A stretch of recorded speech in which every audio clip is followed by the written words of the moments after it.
Hello everyone, I hope you're having a great day today. If you've been a part of my channel, you know that I did 50 paintings in half a year, but I wanted to touch on some other things that I've learned because through that whole process, I have changed a little bit how I approach my paintings, so I figured that that would be a cool thing to talk about. In this video, I'm going to be painting the piece behind me.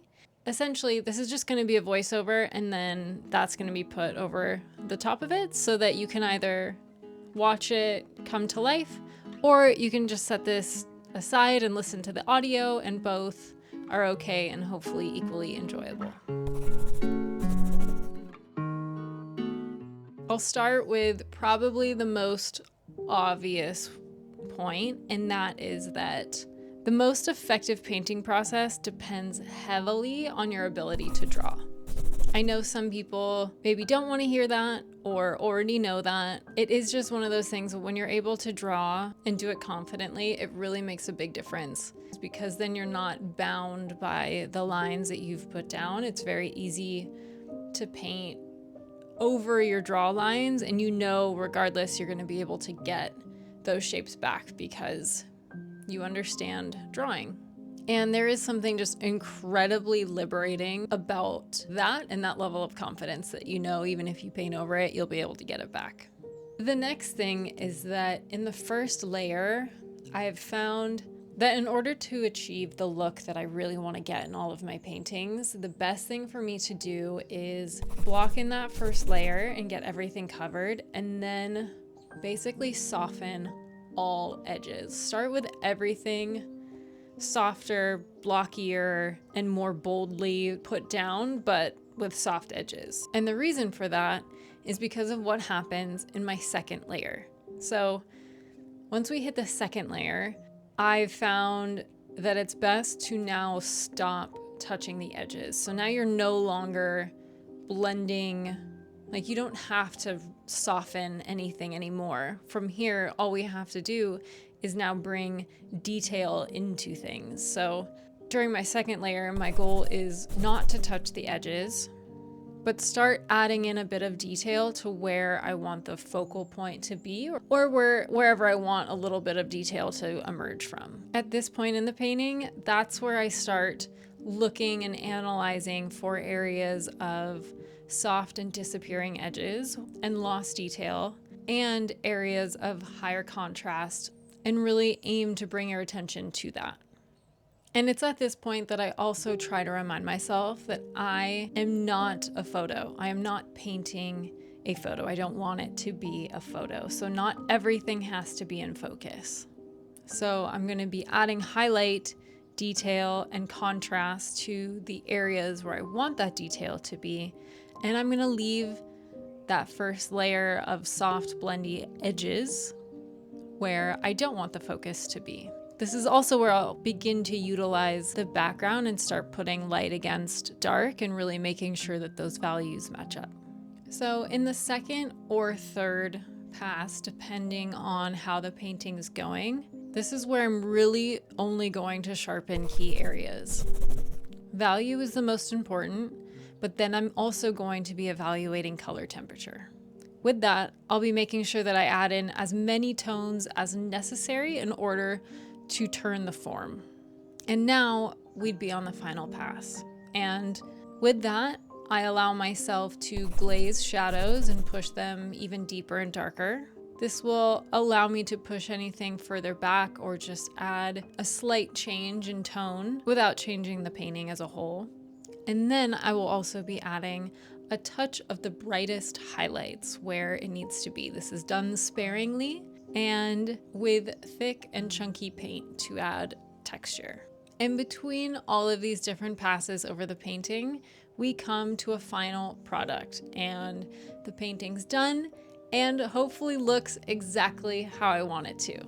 Now, you might be wondering how this is different than how I've painted in the past. Well, in the past, I've tried different things. I used to do the block in layer, modeling phase, and then detail phase. And though that kind of worked, at that moment in time, I wasn't good enough at drawing, so I ran into a lot of problems. And I kind of just wrote it off as an unsuccessful technique because it just didn't work with me at that point.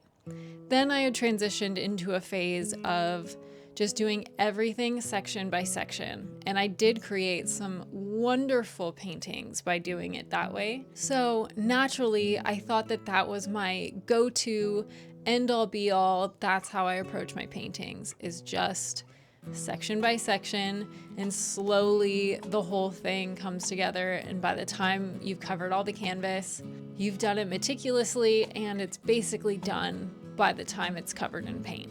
Though that was great and did result in better paintings than what had come before that, I then kind of ran into the issue that with doing it that way, things still felt very stampy.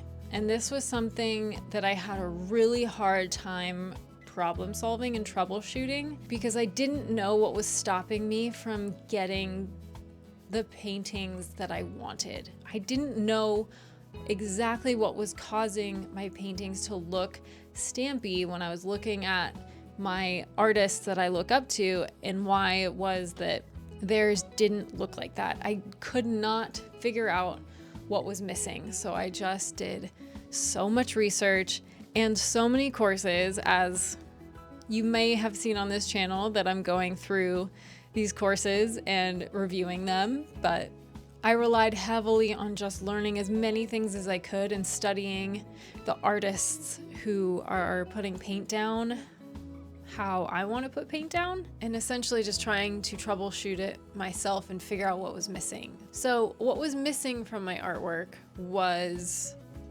edges and edge control. And I do think that's kind of like the final boss battle of artwork. First, you're kind of overcoming proportions and drawing and just kind of getting used to your materials. The next phase is learning values and color. And then you kind of, the last level is edges. And it's a big level. Like, it is definitely the difference between a beginner, an intermediate, advanced, and a master. There are clear differences in edge control between those levels. And so it was a big goal of mine to really focus on that and to really learn as much as I could. And through all this studying, I do think that I have now kind of circled back around to the first way that I started painting, which is the block in, the model, and then the final pass or detail phase of the painting. And it's funny that it used to not work, but now coming back around to it, I can see why it works. But again, when I was first starting, I just didn't know enough. I didn't have enough feel. I didn't have the tools to really understand the benefit of what I was doing. And I'm glad that I tried different ways. It was great. It was perfect to experiment. I learned things from each way of approaching a painting.